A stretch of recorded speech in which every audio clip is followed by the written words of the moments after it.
Buenas noches, hermanos. Qué bendición que nos podemos nuevamente encontrar en Diálogos Pastorales. Estoy con Luis Arturo. Pastor, gracias por estar con nosotros.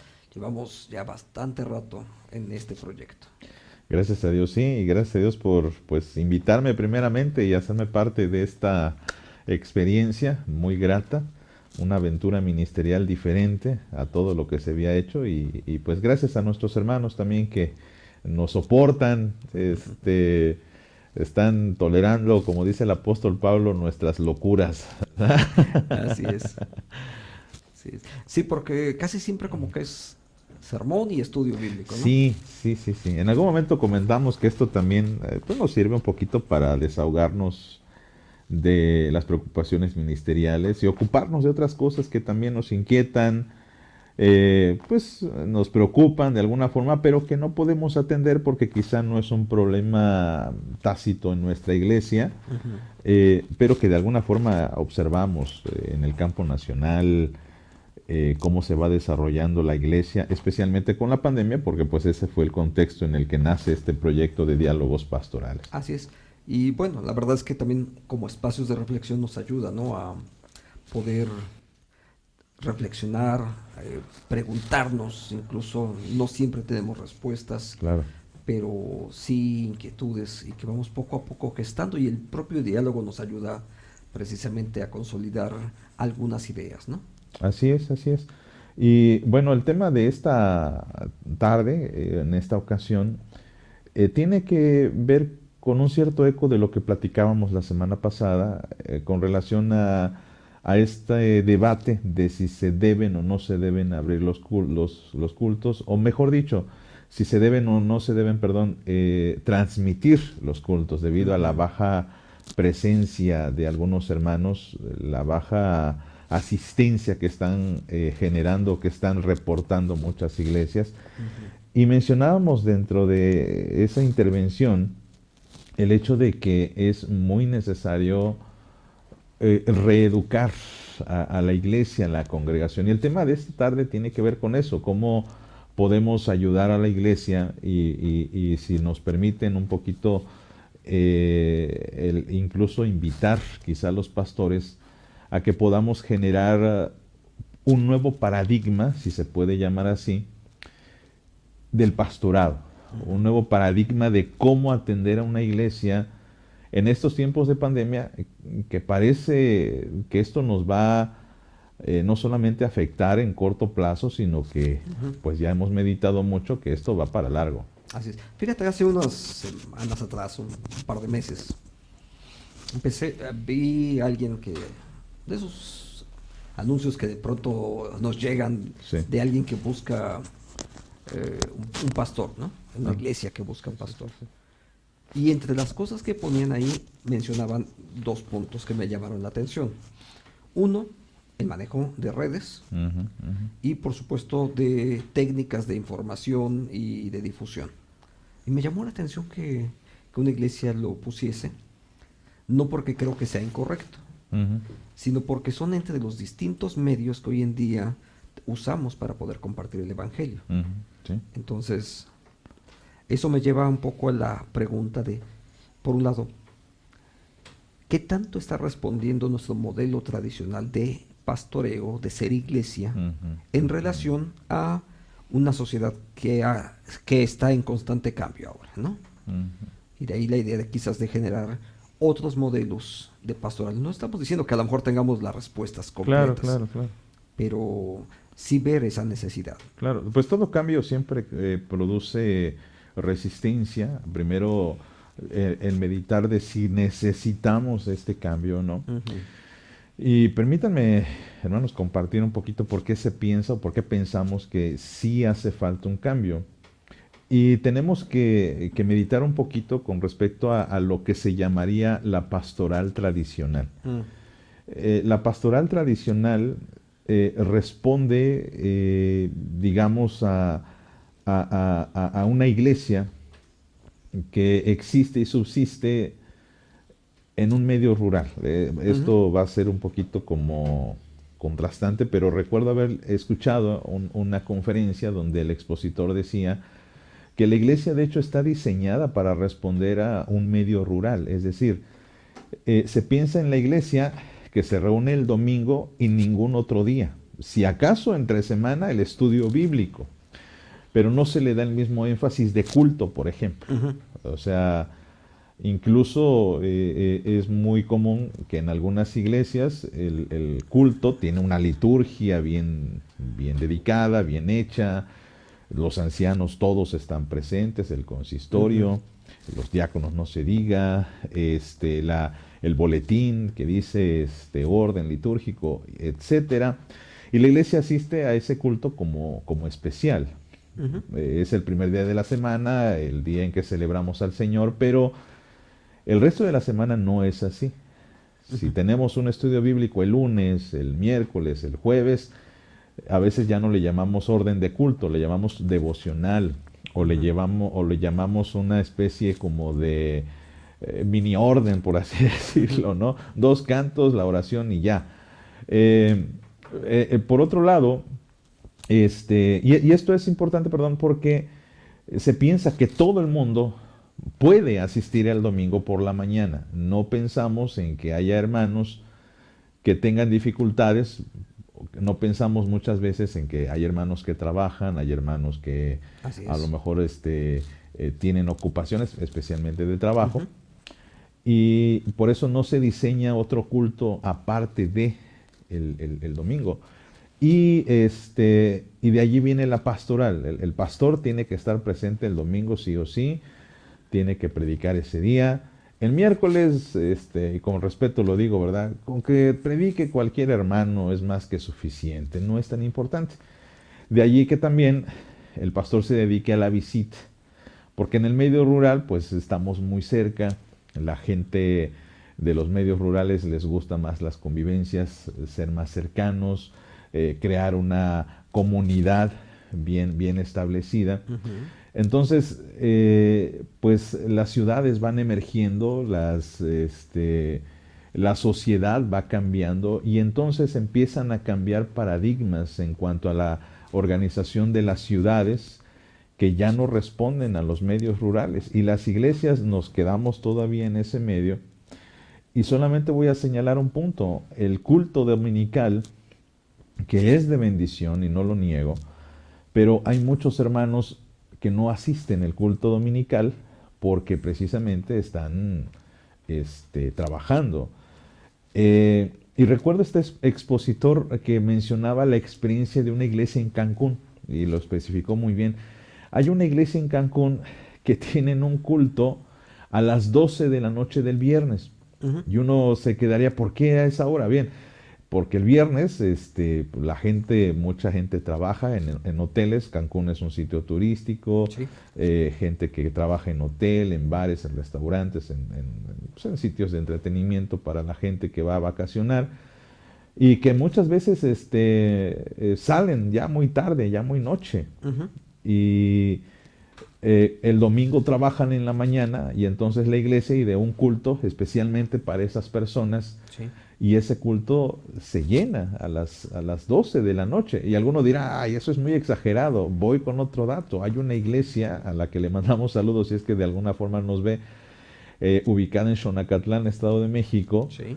donde la comunidad de Xonacatlán, muchos son comerciantes y son hermanos que se dedican especialmente a la venta en tianguis, estos tianguis Sí. rodantes que van Ujú. por la Ciudad de México. Y en esa iglesia tienen un culto a las 6 de la mañana. Sí, claro. Algo que para nosotros a lo mejor eso sería parte de un culto para la resurrección, que es muy Y nada tradicional. más. Ujú. Ellos ya tienen su culto a las 6 de la mañana y va la gente. Y eso es interesantísimo, que estas iglesias, una de ellas, no sé de qué corte sea, la que describo de Xonacatlán, el Divino Salvador, es presbiteriana, tienen esta facultad o tuvieron esta facultad y capacidad de decir, ok, no solamente vamos a tener nuestro culto a las 12 del día como tradicionalmente se tiene, sino que vamos a ver qué necesidades hay en nuestra comunidad. Y hay muchos hermanos que necesitan ir al culto, al templo, van a las 6 de la mañana, el culto termina a las 8 de la mañana y ellos ya están listos para ir con sus comercios Ujú. y comenzar la venta. Es cierto. Los cultos, es cierto, cuando hablamos del modelo tradicional, particularmente tiene que ver con lo heredado de Inglaterra, Sí. se establecen en los Estados Unidos, en las nuevas colonias en los Estados Unidos, en la costa este, y ahí particularmente se dedicaban al cuidado del ganado. Ujú. Entonces era común levantarse 4 o 5 de la mañana, ir a la ordeña porque las vacas necesitan ser Claro, ordeñadas, claro, regresaban a casa, un baño, desayunaban, a las 10 de la mañana estaba perfecto para ir al templo. claro, claro. Y entonces empezar con la escuela dominical, 10 11 de la mañana y el culto al mediodía y ya tenían su día completo. Ujú, Entonces, pero eso me recuerda que justamente son las iglesias las que están ministrando en función de la gente ujú, ujú, y en los movimientos donde la gente está eh, acomodándose, si puedo decirlo así. ujú. Me recuerdo un par de modelos más, por ejemplo. Una de las denominaciones pentecostales en México más importantes, allá en la calle de Carretones en la Ciudad de México, en la zona de la Merced de la Ciudad de México, iniciaron sus cultos a principios del siglo XX, celebrándolos a las 3 de la tarde, porque la mayor parte de sus congregantes en la zona de la Merced eran comerciantes, Ujú, justamente. ujú, Y ellos empiezan ahí de las 2 3 de la mañana a trabajar, porque todo el comercio en la ciudad llega ujú. justamente en la noche. Inician ahí las ventas y todo al por mayor. Entonces, a las 2 de la tarde, ellos ya habían acabado de trabajar, ya habían cubierto toda su jornada, ya era tarde de hecho para ellos, Ujú, y entonces a las 3 de la tarde, después de un día de trabajo, ellos podían fácilmente ir a reunirse. Pero también les pasó lo mismo. Así como en las iglesias presbiterianas y otras, metodistas, etcétera, nuestro culto es al mediodía, ujú, entre 10 a 12 del día en lo tradicional, por causa de una tradición heredada. También en este caso, en estas iglesias pentecostales, su culto seguía siendo 3 de la tarde. ujú. Heredado también, o Sí, sea, de claro. una tradición que no está necesariamente respondiendo a la dinámica, Ujú, donde tenemos hoy gente que trabaja en empresas en horarios a veces muy largos, sí.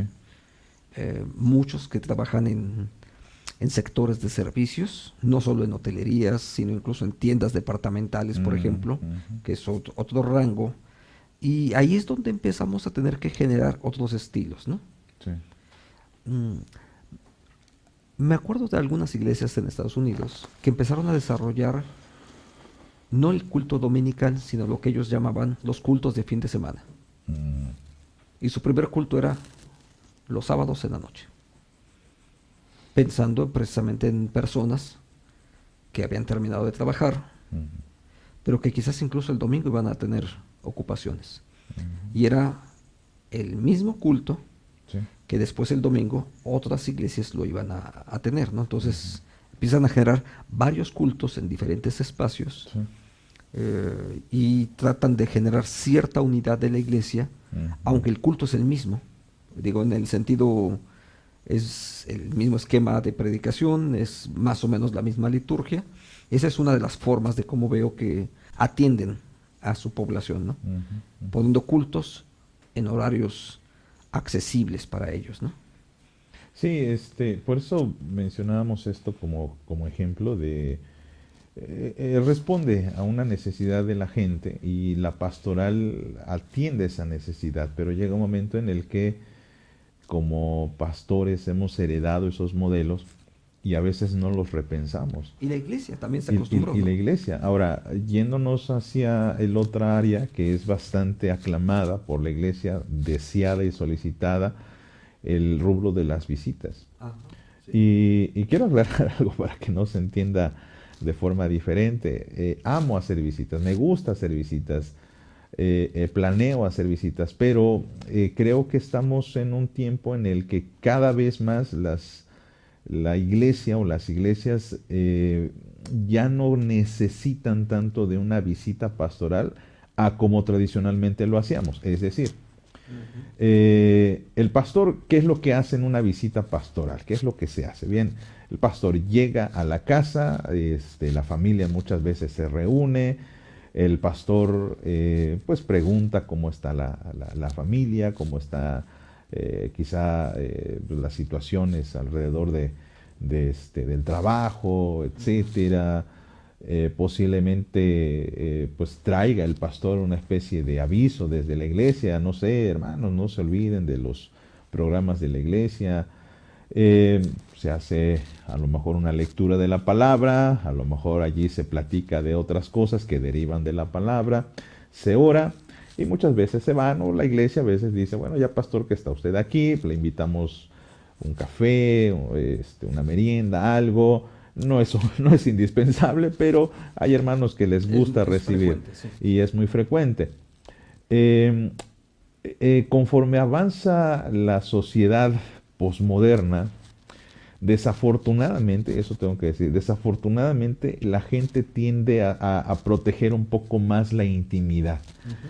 tiende a proteger un poco más esto de, híjole, el recibirte en mi casa, no quisiera hacerlo, a lo mejor Sí, no lo es dicen, mi espacio privado de sí, alguna forma y, también, ¿no? y por ejemplo, hay muchos hermanos que están cambiando este paradigma y si, por ejemplo, uno les dice, hermano, me gustaría visitarle, ellos cambian la jugada y dicen, pastor, ¿qué le parece si mejor lo veo en un café? Ujú. Y estamos en un café con mi esposa. Y ahí se da plática, etcétera. Quizá no es la visita de una forma estricta, pero de alguna forma se está atendiendo a la gente. Ahora, conforme vaya avanzando, me parece, en las generaciones, las personas, quedarse a ver en un café me parece va a ser lo más común, porque Sí. aparte vivimos en una sociedad bastante ocupada que ya no está tan disponible en casa. Y a mí me ha pasado, por ejemplo, estuvimos trabajando hace muchos años en De Ometepec. hecho, no es fácil que llegues y esté la familia Sí, reunida. sí, es cierto, siempre hay alguien trabajando Los hijos no o se están. atraviesa algo, ¿no? Sí. El esposo avisó que iba a llegar y a la mera hora, ¿saben qué? Estoy atorado aquí o voy en camino o atiendan al pastor, etcétera. Y no es así en el medio rural. Por ejemplo, cuando yo estaba en Ometepec, vivía ya un año, estuvimos atendiendo, era bastante común que uno podía llegar, esa era la costumbre. El pastor llegaba a la casa sin avisar y la gente lo recibía. Sí. En la ciudad eso no puede ser, tienes que avisar, sacar cita prácticamente. Sí. Y entonces, van cambiando los paradigmas. Otro paradigma interesante, por ejemplo, recuerdo que unos hermanos se quejaban muy amargamente del pastor porque murió un familiar y el pastor no los acompañó Cementerio. al cementerio para depositar el cuerpo. Ujú. Y la familia se quejó mucho y me hizo este comentario. Yo le dije, bueno, ¿ustedes le dijeron? ¿Lo invitaron? No, pues no. Digo, es que lo debieron de haber hecho, porque para muchas personas, y a mí me ha tocado que ese es un momento tan íntimo que Más solamente personal. la familia Ujú. va. Si a mí no me invitan, y yo siempre pregunto, digo, ¿quieren que asista o no asista? Y hay gente que me dice, pastor, es un momento familiar, muchas gracias. O hay gente que dice, sí, pastor, pues acompáñenos, ¿no? Entonces le decía a esta muchacha eso, le digo, ¿ustedes le avisaron, le invitaron al pastor? Le digo, no lo tomen a mal, no es porque el pastor haya sido descortés, sino muy posiblemente el pastor creyó que eso de hecho era una cortesía. Ujú. Bueno, pues quieren tener su momento familiar, íntimo, Claro. pues yo me alejo, ¿no? Además tenemos que reconocer la multicultura, las múltiples culturas, tanto de los congregantes en una iglesia local Claro. como también de los pastores. O sea, tú te creaste de pequeño en Guerrero, yo me crié de Ujú, pequeño en la Ciudad de México. Los ujú. dos estamos sirviendo ahora en la misma ciudad, pero Sí, sí, sí, sí. hay costumbres en nuestros entornos culturales, digamos, de origen, que Ujú, son distintas. Y lo mismo ocurre porque en la iglesia local tú puedes encontrar aquí un buen grupo de hermanos que son de Tabasco, algunos son jalapeños ajá. de Sí, toda sí, la sí, vida, sí, sí, diríamos, sí, y sí. muchos otros son de la Ciudad de México, de etcétera, de distintos lugares, ¿no? Y traen distintos esquemas culturales también. Ujú. Entonces, la pastoral tiene que ser mucho más sensible de todo ese tipo de cambios.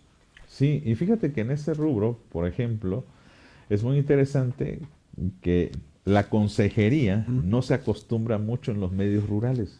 No. claro. porque para eso está la visita, tu visita, ta, ta, ta. Pero en las ciudades sí, la gente está acostumbrada a ir a un consultorio, por ejemplo, médico, del dentista, un Sí. consultorio del psiquiatra, del psicoanalista. Es muy habitual el no que nosotros hagamos citas para ir a que nos atiendan. En la iglesia rural no sucede eso. De hecho, es muy extraño que una iglesia rural tenga la oficina pastoral. Yo no he encontrado eso. El pastor está en su domicilio y ahí en su domicilio puede atender a la gente. A lo mejor sí, tiene un escritorito ahí en su casa, Ujú. etcétera. Pero no es muy común el hallar en las iglesias rurales una oficina, porque es parte de la cultura. Ujú. Ahora, en la ciudad la cosa es un poco distinta y la gente está más habituada a buscar consejería. Y eso es algo que también uno nota. Muchos pastores no le ponen énfasis precisamente a ese aspecto de la consejería, porque creen de alguna forma que la visita suple esa necesidad. Ujú. Y la mayoría de veces no es así, porque en la familia o en una visita la gente no dice todo lo que quiere platicar, ¿no? A lo mejor el hijo pues, no va a decir las cosas porque están allí sus papás. La esposa no se va a quejar del esposo, pues porque ahí Porque ahí está está a un lado. presente. Sí. Entonces, me parece que sí es necesario reeducar un poquito a nosotros y de alguna forma también a la iglesia, porque la iglesia sigue esperando ese modelo tradicional y busca un pastor de acuerdo a ese modelo tradicional y no nos damos cuenta que la iglesia ya cambió y que yo a lo mejor ya estoy envejeciendo y yo me quedé con ese modelo, es que nuestro pastor nos visitaba y hacía esto y esto, y quiero un pastor exactamente igual y si no visita el pastor entonces ya tiene un tache, ¿no? Ujú. Ya tiene un punto menos. Sí, además, los últimos 15, 20 años, la sociedad ha experimentado muchos cambios. Y en los últimos dos en particular, se ha tenido que tornar a escenarios distintos Ujú, que, más que regresar simplemente a lo que ocurría antes del 2019, realmente la sociedad misma, la dinámica social, familiar incluso, está evolucionando hacia otros esquemas, ujú, producto natural precisamente de los cambios donde la tecnología ha tenido un papel muy importante en medio de ello, ¿no? Entonces los esquemas, por ejemplo, de trabajo ujú, ya son distintos, claro, la forma de hacer negocios es diferente ujú, y claro, la salud, etcétera, muchas otras áreas de ahí se van derivando. Entonces, la pastoral en algún momento necesita ahora ser, mm, por un lado creo yo, más inclusiva, porque no solo es el pastor, yo entiendo y aprecio el cuidado que nuestros hermanos nos han tenido. Me acuerdo, por ejemplo, una hermana alguna vez me invitó a tomar un café y era toda una ceremonia porque, y después ella me contó, tenía una taza, un juego de una tacita y un platito que ella había heredado de, de, de su bisabuela, me parece, una cosa así. ujú, Y esa taza de café ella acostumbraba a invitar al pastor de la iglesia y servirle en esa taza de café. mm, Y era una tradición que venían desde sí, sí, sí. por las siguientes generaciones, las generaciones anteriores a ella, ¿no? Muy peculiar, por supuesto, era una tacita, con decoraciones en oro. Entonces, pues sí, de pronto es la misma tacita que ha usado para tomarse el café las 5 generaciones de pastores anteriores a mí, ¿no? Ajá, ajá. Pero, y aprecio ese tipo de detalles. Me pareció muy, muy significativo cuando nuestra hermana nos invitó a tomar un café explícitamente de esa forma, ¿no? Eh, pero la verdad es que la dinámica social es otra. O Ujú, sea, yo aprecio esos detalles, pero es otra sociedad la que hoy claro, vivimos. claro, claro, claro. Cuando hablo de ser más inclusivos, es así como me hicieron ese honor de invitarme a ese café así, también pienso primero en que en el terreno de la Biblia, justamente los ministros de Jesucristo no solamente son los presbíteros, si puedo decirlo así. Y para empezar con presbíteros, eso incluye a los ancianos de la iglesia, donde su función es eminentemente pastoral. La razón por la cual son ancianos es esa. Son pastores de la iglesia, si pudiera yo decirlo así en términos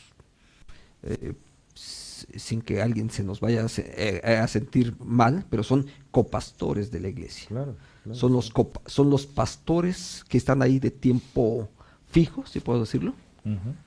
Mientras que hay el otro presbítero, como tú y yo, que de pronto venimos y servimos por 3 años, por 10 años tal vez, el tiempo que al final de cuentas. Pero los otros son los pastores que Dios ha puesto en esa iglesia para que ahí vivan. Entonces, ser más inclusivo es, por un lado, ampliar hacia ese renglón. Los ancianos forman parte de ese equipo pastoral y no solamente el presbítero. Y incluso otros más, ¿no? Incluso mujeres que desarrollan funciones pastorales. Fíjate que estuve hace muchos años en una clase que se llamaba Psicología Pastoral, y el profesor era un sacerdote anglicano. Son cristianos también, quizá no de la misma herencia reformada europea, sino que pertenecen a otra clase de reforma, la anglicana, pero bueno. Y él mencionaba que una de las metas que tiene la iglesia anglicana, que yo no conocía, es que la iglesia funcione sin pastor debido a los pastores que están allí, o que la iglesia funcione sin el sacerdote debido a los sacerdotes que están ahí. Y explico, porque de repente nos queda esto. Este hermano, que era sacerdote de esa iglesia, aparte de tener su trabajo como sacerdote, como pastor, aparte de visitar, aparte de predicar, él pues tenía también otra ocupación. Enseñaba en un seminario, también tenía, me parece que tiene algunas clases en la UNAM, él es académico. Y entonces él lanza esta crítica y él dice, ok, ¿qué es algo que el pastor debe hacer que ningún otro miembro puede hacer? Y las opciones se van reduciendo conforme nos vamos dando cuenta. Claro. Y dice, ¿visitas? ¿Acaso no puede visitar otro hermano a los desanimados? Enseñar. ¿Acaso los ancianos no pueden visitar? Sí, ok. El que alguien vaya a atender un enfermo. ¿Es necesario que el pastor vaya? ¿No puede ir otro hermano? No, pues sí. La enseñanza. ¿Es necesario que el pastor dé todas las clases? ¿De todas las capacitaciones? No, pues no. La predicación. ¿Es necesario que el pastor predique todos los domingos? Y mientras más nos vamos, como que empieza uno a pensar, caray, entonces, ¿qué me ha llamado Dios? ¿No? Y él decía, el trabajo del pastor es precisamente atender a quienes son los pastores de la iglesia. Es atender a aquellas personas que están dedicándose a enseñar. Su trabajo es de supervisar, y él es muy así, dice, por eso él mencionaba que de hecho la palabra que se usa mucho en la Biblia, que a veces no usamos nosotros, es la palabra obispo, que significa supervisor. Dice, el pastor tiene que ser el supervisor de estas personas a las que de alguna forma, como tú bien dices, se les involucre y se les diga, hermano, fíjense que esta semana tenemos estas necesidades. La hermana fulana está enferma, la hermana sutana está en el hospital, este hermano necesita que se le visite a lo mejor en la cárcel, hay esta clase del culto de entre semana, hay esta clase de escuela dominical. Bien, vamos a ver, ¿quién se ocupa de estas actividades? Así es. Y entonces un anciano levanta la mano, yo visito a tal hermana, yo visito a tal persona, yo visito a esto, yo doy la clase. Así es como dice él así lo propone, debería funcionar la iglesia. Y es aquí donde él añadía, por eso la meta de nosotros como anglicanos es que las iglesias funcionen sin pastor. Es una idea bastante ambiciosa, que obviamente a muchos no nos va a gustar, porque, caray, ¿y dónde va a quedar mi chamba, no? Porque es lo que pasa es que es una función específica. déjame agregar a ese modelo, ya lo había escuchado antes, Ah, no de los anglicanos, pero de alguien más. Y precisamente el trabajo del pastor es entrenar, no solamente supervisar, sino entrenar a ujú, ese equipo pastoral que está en la iglesia. Y que además la idea es que el equipo pastoral se extienda. sí, Por ejemplo, yo mencionaba, por ejemplo, mujeres. Cuando hablo de mujeres con funciones pastorales, no estoy diciendo que sean presbíteras, claro, claro. sino estoy ahí diciendo las mujeres que acompañan, que visitan. Por ejemplo, el diaconado. Ujú, El diaconado lo hemos convertido, o se ha convertido, no lo hemos convertido, pero se ha convertido en las iglesias en el hermano que recoge las ofrendas y que precisamente. está ahí en la puerta para darte el boletín. Ajá, En la época de Calvino, los que atendían a los enfermos eran los diáconos. Hasta recibían el título de hospitaleros. Suena ah, raro el lenguaje, sí, pero sí, sí, hospitaleros, no lo sabía.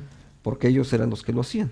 Eran incluso los que los llevaban al hospital Ajá, que habitualmente estaba junto al templo. al templo. Ujú, Y se encargaban también, entre otras cosas, de los niños que desertaban de la escuela. No sé cómo le decían allá en tu pueblo, pero en donde yo crecí decían, se fue de pinta, ajá, que no iban a clases sí, o sí, que sí, los padres no los estaban mandando a las escuelas. ajá, A veces los ponían a trabajar.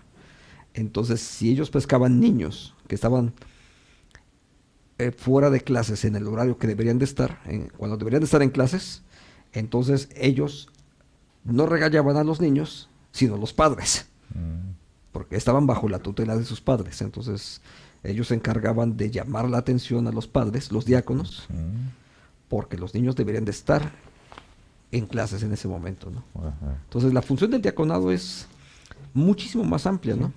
sí, sí, sí, Incluso las definiciones que usa nuestros libros de gobierno, pues tienen que ver con administración, claro, y no todo tiene que ser lo que decide el consistorio, en claro, el sentido, es el órgano de gobierno de la iglesia, pero hay funciones administrativas claro, que necesita delegar en los otros miembros de la iglesia, ¿no? En los otros claro, claro. oficiales.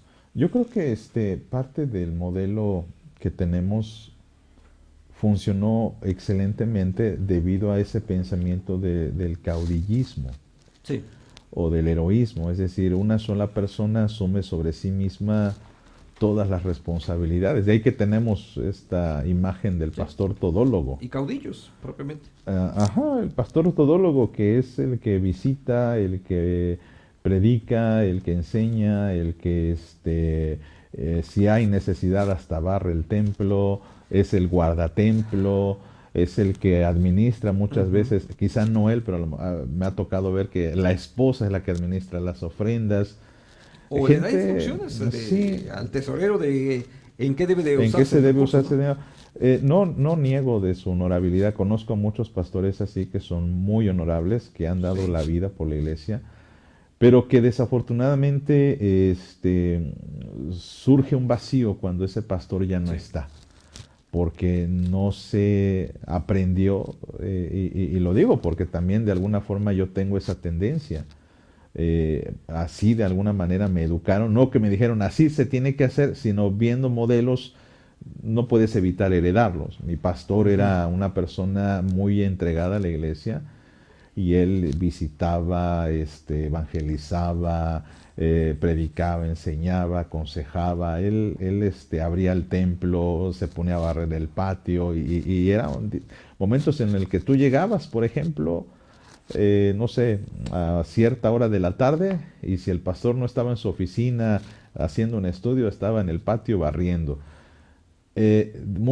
Muchos admiran esa clase de siervos y dicen, oh, es verdaderamente un siervo del Señor. Y realmente no lo niego, un pastor entregado. Sí, claro. Pero cuando él fallece, surge un vacío muy Claro, grande. dejan un vacío.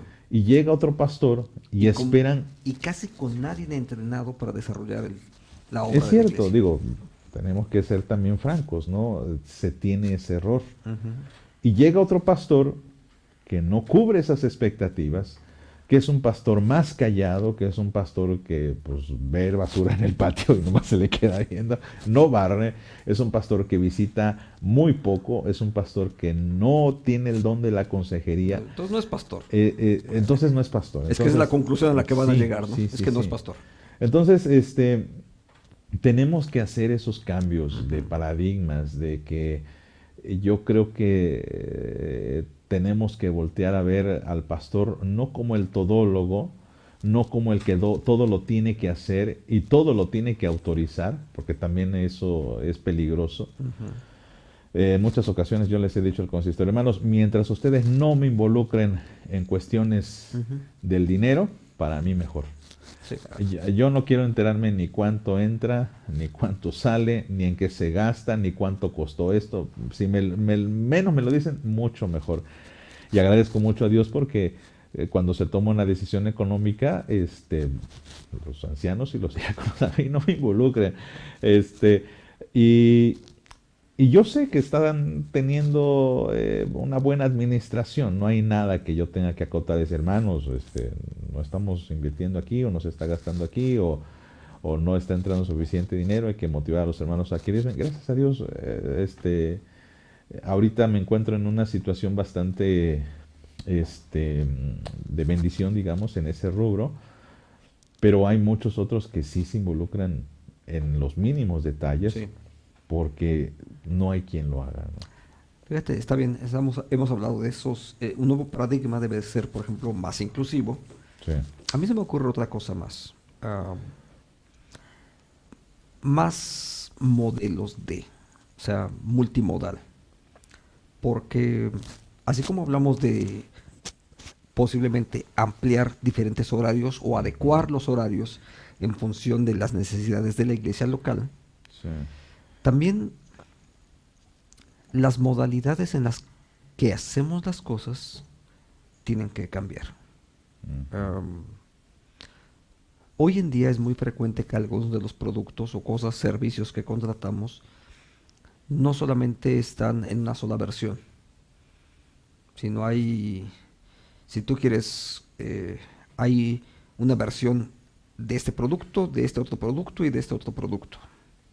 Porque necesitamos atender a grupos cada vez más amplios. Ujú. Por ejemplo, algunas iglesias, voy a referir a algunas iglesias presbiterianas muy tradicionales, por ejemplo en los Estados Unidos, sin embargo, tienen un culto tradicional, tienen varios cultos alternativos, Ujú. ya Ujú. sea con música contemporánea, Sí, sí, sí. algunos en Estados Unidos voy a referirlo, no necesariamente tiene que ser así en México, por ejemplo con música de jazz, Interesante, sí. es su estilo, Sí, estoy refiriendo a una iglesia en Nueva York, pero bueno, a lo mejor puedes tener un culto con una alabanza contemporánea ujú. y otro con una alabanza tradicional, y porque estás atendiendo incluso a diferentes segmentos de iglesia, ¿no? La iglesia no todos tienen 60 y más. Sí, sí, sí, Digo, a sí. mí me encantan los himnos, sé muchos de ellos, Sí. pero no todo es en función de mis necesidades, sino también tengo que pensar en las siguientes En las generaciones, las nuevas generaciones que generaciones. tienen Claro. 20, 30 años. Y creo que también ahí hay que cambiar muchísimo el paradigma de la pastoral, porque la pastoral tradicional es una pastoral bastante adulta. Sí. Es una pastoral que atiende a la gente grande. Y Ujú. que si acaso atiende a los jóvenes, la tirada es para que ustedes sean grandes. Es decir, Sí. no atiende a los jóvenes en su contexto o en su nivel de que, a ver, chavos, ¿y cómo le hacen ustedes, por ejemplo, para cortejar a una jovencita? Eso es impensable, porque ya Ujú. pensamos de inmediato, no, no, no, si tú vas a tener novia es para casarte y todo, y tiene algo de razón. Pero vamos a ser muy francos y reconocer que los jovencitos, a lo mejor a la edad de la secundaria, no van a evitar enamorarse de alguien, no van a poder evitar el meterse quizá en algunas dificultades, como tú dices, saltarse las clases. Es algo que pertenece mucho a esas inquietudes. Ujú. ¿Y de qué les hablamos a los muchachos? Y he observado un desdén de mucho de la, digamos, la pastoral tradicional, de que no atiende precisamente a la juventud, atiende más a los adultos, porque son los, no sé, los que están componiendo la iglesia, de alguna manera son los productivos económicamente, Ujú. de alguna manera son los que se pueden considerar Sí, miembros. hay compromisos Ujú. de, digamos, incluso de los pastores o de la propia estructura Sí. hacia esa gente adulta, ¿no? Sí, en cambio los jóvenes no, porque no sabemos si se van a quedar. Una experiencia que me tocó muy desafortunada en una iglesia allá en la Ciudad de México, que no voy a decir su nombre, me convocaron para trabajar con muchachos y sucedió algo muy interesante. Esta iglesia estaba muy cerca de unas vías de tren Ujú. que de alguna forma hacían una especie de división entre lo que era un fraccionamiento de gente pudiente y del otro lado que Sí. había una sección muy, le llaman los arrabales o algo así, Sí. ¿no? Y sucedió algo muy interesante en el grupo de jóvenes. Empezaron a llegar chicos que no necesariamente eran de este barrio rico, de este Sí, fraccionamiento, venían del otro lado de la venían del vía. otro lado, porque uno que otro hermano de la iglesia también procedía de allí. Y empezaron a venir chicos pues, con pelo largo, con arete, este, y los chicos todos, incluso los que estaban en el barrio rico, digamos, estaban muy conformes con esto. Veían muchos jóvenes, veían que el grupo estaba creciendo para Sí, gloria pero de no los Dios. adultos. Pero en cuanto el consistorio empezó a notar Sí. eso, creo que ya sabes a dónde voy. Pues es un escenario común, ¿no? Sí, dijeron, pastor, no queremos estos muchachos aquí, no sabemos de dónde son, no sabemos quiénes son, no sabemos qué desean No son de esta realmente, iglesia. no son de la iglesia. Ujú. Me decepcionó muchísimo. Sí. Y era una iglesia en la que quizá yo pude haber crecido y posiblemente hasta quedarme como el pastor titular. Y dije, Sí. no puedo quedarme aquí, Ujú. perdón, no me siento cómodo así, el Señor está obrando y el que ustedes detengan eso no se me hace correcto. Sí. Y tuve que renunciar. Ese es un modelo tradicional de pastoral. Así es. Atendamos a los que tenemos, atendamos a nuestros chicos que están aquí, A los que pero son no nos como nosotros, fijemos. ¿no? Exacto, Sí. exacto. Sí, incluso alguna vez vi una de las iglesias, vi que estaban anunciando que uno de los muchachos iba a predicar y me llamó la atención. Dije, voy a verlo. Claro, claro. Este, me decepcionó un poco. No por el chico, no por el jovencito al que Ajá. estaban invitando a que predicó, sino por lo que la cultura de la iglesia estaba haciendo sobre él. Ujú, ujú. En lugar de expresarse como un joven, era un joven disfrazado de viejito, de trajecito, Claro, claro. de corbata, y el problema no es ese, sino las poses, las expresiones, Claro, claro, claro. como si tuviera 60 años o más. Dices, "Ay, Sí, este joven lo pones a predicar a jóvenes, no te funciona, pues ¿no? no, o sea, pero es lo que la iglesia luego quiere Sí, escuchar. y es lo que la iglesia está acostumbrada y es lo que busca de un pastor, incluso en una reunión congregacional donde se busque pastor, siempre va a pesar la Sí. opinión de los más grandes, Ujú. no tanto de los jóvenes, Sí. sino de los más grandes, con base a la experiencia, a lo que antes ha desfilado por aquí, Eh, recuerden tal y tal y tal pastor, pues queremos algo similar. Algo parecido a eso, sí. Ujú. Ujú. Pero pues hay mucho que platicar. ¿Te parece si ponemos una segunda parte Sí, vale la de este pena. rebro? Sí. Y hermanos, pues nos alimentaría mucho su opinión. ¿Qué opinan ustedes de esto? ¿Están de acuerdo? ¿Están en desacuerdo? Porque la idea no es desautorizar por Ujú. completo lo que se ha hecho. No, eso no se trata. Se trata simplemente de repensar qué es lo que estamos haciendo y si está funcionando para nuestra generación. Así es. Pero gracias, Paco, gracias por invitarme nuevamente. Pas- Gracias, Arturo, hermanos. gracias.